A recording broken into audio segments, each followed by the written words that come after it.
Hi നമസ്കാരം. Social മീഡിയയിൽ കുറച്ച് ദിവസങ്ങൾക്ക് മുമ്പ് ചർച്ച ചെയ്യപ്പെടുന്ന ഒരു വിഷയമായിരുന്നു പ്രവാസിയുടെ ഭാര്യ ഒളിച്ചോടിയ വിഷയം.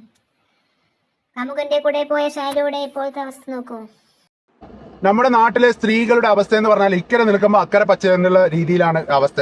ഇപ്പൊ എന്തൊക്കെയായിരുന്നു, അവന്റെ കൂടെ പോയി നല്ല പോലെ ജീവിക്കട്ടെ, അവൾക്ക് ഇഷ്ടം അവനെയാണെങ്കിൽ അവരെ ഒന്നിച്ച് ജീവിക്കട്ടെ, അവര് നല്ല ജീവിതം മുന്നോട്ട് നയിക്കട്ടെ, അവർക്ക് പ്രാർത്ഥനകള് എന്തൊക്കെയായിരുന്നു. കുറെ ഊളകൾ വന്നിട്ട് കമന്റ് ബോക്സിൽ നിറക്കുകയായിരുന്നു. ഇപ്പൊ കഴിഞ്ഞ ദിവസം നമ്മുടെ ബാലുശ്ശേരിയിൽ നിന്ന് ഷഹല എന്ന് പറയുന്ന സ്ത്രീ 3 കുട്ടികളുടെ പിതാവുമായി ഒളിച്ചോടി പോയി.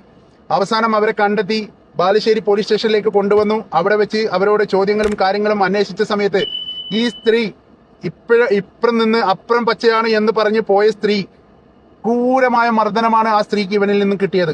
മാത്രമല്ല ആ കുട്ടിയെ പോലും മർദ്ദിച്ചെന്നാണ് അറിയാൻ സാധിച്ചത്. ആ സ്ത്രീയോട് ഇവന്റെ കൂടെ പോകുന്നോ, ഇവരുടെ കൂടെ പോകുന്നോ, കുടുംബക്കാരുടെ കൂടെ പോകുന്നോ എന്ന് ചോദിച്ചപ്പോൾ കൊന്നാലും അവന്റെ കൂടെ പോകുന്നില്ല എന്നാണ് ആ സ്ത്രീ പോലീസ് സ്റ്റേഷനിൽ പറഞ്ഞതെന്നാണ് വിവരം കിട്ടിയത്.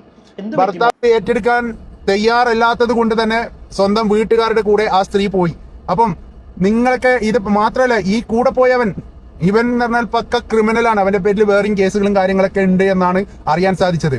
അപ്പൊ ഇത്രയൊക്കെ നിങ്ങൾ പറയുന്നില്ലേ, ഇവർക്ക് ഒളിച്ചോടി പോകുമ്പോൾ പ്രോത്സാഹനം കൊടുക്കുവോ, അവർ പോവട്ടെ, അവർ വരട്ടെ, അവർ നന്നാവട്ടെ. അവര് എത്ര ആങ്ങളമാരാണ് ഈ ദുനിയാവിൽ, ഇത്ര വലിയ ആങ്ങളമാർ സ്വന്തം പൊരയിൽ വരെ ഉണ്ടാവില്ല. അത്രയും ആങ്ങളമാരാണ് ഇവർക്ക് വേണ്ടി വാദിക്കാൻ വേണ്ടിയിട്ട് പ്രത്യക്ഷപ്പെട്ടത്.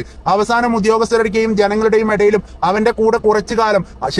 ഇഷ്ടമായ ലൈക്ക് ചെയ്യുക, അഭിപ്രായങ്ങൾ കമന്റ് ചെയ്യുക, സബ്സ്ക്രൈബ് ചെയ്യാൻ മറക്കരുത്. നന്ദി.